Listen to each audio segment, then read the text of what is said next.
Et bonsoir à tous, c'est Théo pour théodich.fr et ce soir je vais vous présenter iOS 6. Donc ne vous faites pas de soucis, je ne vais pas vous présenter les 200 nouveautés, je vais vous présenter seulement les fonctionnalités qui me semblent les plus importantes.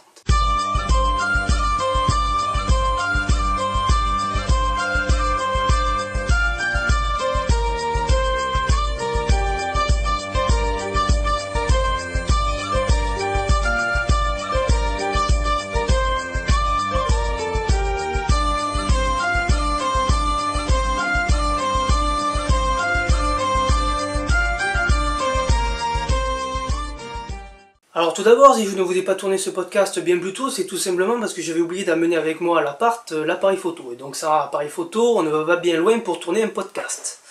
Donc ce soir, j'ai volontairement listé les fonctionnalités qui me semblaient importantes d'iOS 6, même si ça ne liste pas les 200 fonctionnalités. Donc bon, bien sûr, il va y avoir des personnes qui vont dire que ce que je liste, pour moi, d'important, ce n'est pas forcément nécessaire de le dire, et d'autres vont dire que j'ai passé sous silence certaines fonctionnalités. Donc, à vous de voir. Alors, première fonctionnalité que j'ai notée d'importante, c'est l'intégration de Facebook, puisque avant on l'avait avec Twitter, maintenant c'est avec Facebook, et donc qu'est-ce que cette intégration va nous apporter? Ben, tout simplement, lorsque vos contacts sur Facebook vont renseigner les champs adéquats, donc au niveau de l'anniversaire, au niveau de leur adresse, tout cela va se synchroniser avec le calendrier présent sur iOS 6, sur macOS X Mountain Lion et donc sur l'iPad. Donc ça c'est pas trop mal puisque ça vous permet d'avoir en temps réel donc les anniversaires de vos contacts, leur adresse, etc. lorsque vous ne les avez pas forcément sur vous. Second point à noter, c'est la fluidité, puisque bon, on était habitué depuis iOS 4 à une baisse de régime, puisque bon, sur les périphériques vieillissants, comme entre guillemets l'iPhone 4 et tous les iPod Touch, etc., c'était de plus en plus lent.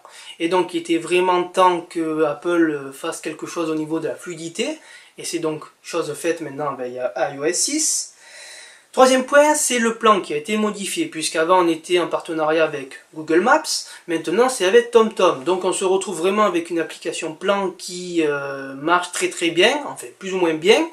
Et donc ça ne marche pas forcément comme lors de la présentation de la keynote, puisque ça marche bien sûr mieux en Amérique qu'ici. Mais c'est vrai qu'au niveau fiabilité, c'est beaucoup plus fiable qu'avec Google Maps, puisque bon, avant plan, on ne peut pas dire que c'était vraiment une application GPS. Voilà. Cinquième point, pardon, je vais y arriver ce soir. Le nouveau design. Donc il y a eu un nouveau design, très léger me semble-t-il, mais suffisant pour vous le dire. Donc au niveau du téléphone, on se retrouve avec un nouveau design. Je ne sais pas si vous le voyez à la caméra. Voilà, donc bon, c'est ça qui a changé. Je préférais largement l'ancien, mais bon, encore une fois, on ne va pas y revenir dessus. Donc en même temps, comme c'est toujours le cas, il y a un imprévu dans les podcasts. Je viens d'avoir l'électricité qui a sauté. J'espère que vous m'avez vu. Voilà. Et donc, où j'en étais? Oui, j'en étais donc sur le design. Je vous ai parlé de téléphone. Et maintenant, on se retrouve avec un nouveau design dans appareil photo. Donc, en bas, voilà, la barre est tout simplement plus sobre, on va dire. Voilà. Donc, autre point à noter d'iOS 6, c'est le nouveau mail. Donc, je ne sais pas si vous l'avez vu à la keynote. Mais lors de la keynote Apple, on vous a présenté le nouveau mail. Alors ce que je trouve pas forcément utile, mais que je vais vous présenter tout de même, c'est la nouvelle catégorie dans mail de VIP. Donc ça vous permet grosso modo de mettre en favori certains dossiers. Voilà, ça apporte en gros la gestion des dossiers qu'il n'y avait pas forcément sur les anciens mails. Voilà. Donc on se retrouve maintenant avec un nouveau dossier photo, puisque le nouveau dossier photo, grosso modo, avant avec l'intégration d'iCloud, c'était plus ou moins flou, puisque avant on n'avait pas la possibilité de supprimer les photos de flux de photos, et donc c'était plus ou moins embêtant lorsque vous aviez pris une photo avec l'appareil et que ça s'était tout synchronisé avec vos Mac, vos iPads, vos iPhones, et que bon, cette photo n'était pas forcément à mettre là-dedans. Maintenant c'est corrigé, puisqu'on se retrouve avec trois catégories, la catégorie album, la catégorie flux de photos, et donc ici vous avez donc toute la gestion de flux de photos, et vous avez donc toujours les lieux. Voilà. Qu'est-ce que je peux vous dire d'autre? Si bien sûr Monsieur iPhone veut fonctionner correctement, c'est Passbook. Donc je ne sais pas exactement comment ça fonctionne, donc je ne vais pas m'attarder sur ce point. Si vous voulez plus d'informations, je vous invite à aller sur le site d'Apple. iCloud qui est maintenant donc désormais à 100% intégré dans iOS 6, comme c'est le cas maintenant sous Mountain Lion. Et donc lors du lancement d'iCloud, il y avait certaines applications qui n'étaient pas forcément bien intégrées à iCloud. Maintenant c'est chose résolue.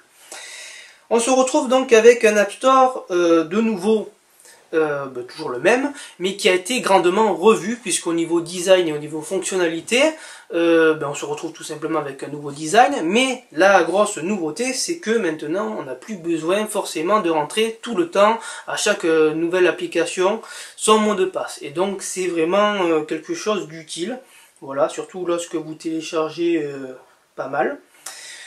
Donc, le centre de notification a été également modifié, donc on se retrouve maintenant avec tweeter et publier. Voilà, donc ça c'est pas mal. Dernier point, c'est la fonction ne pas déranger dans réglage. Voilà, donc dans réglage, pardon, on a la fonctionnalité ne pas déranger, et donc c'est pas plus mal lorsque vous êtes en réunion ou etc. Ça vous permet donc de tout couper, et donc vous n'êtes pas notifié si vous avez malencontreusement oublié de vous mettre soit en silencieux, soit en mode avion. Voilà. Donc c'est, je pense, tout sur iOS 6, podcast plus ou moins rapide, mais bon, je pense qu'il n'y a pas grand chose de plus à rajouter. Et c'était donc Théo pour théobouziche.fr, je vous souhaite une bonne fin de soirée et je vous dis à très vite.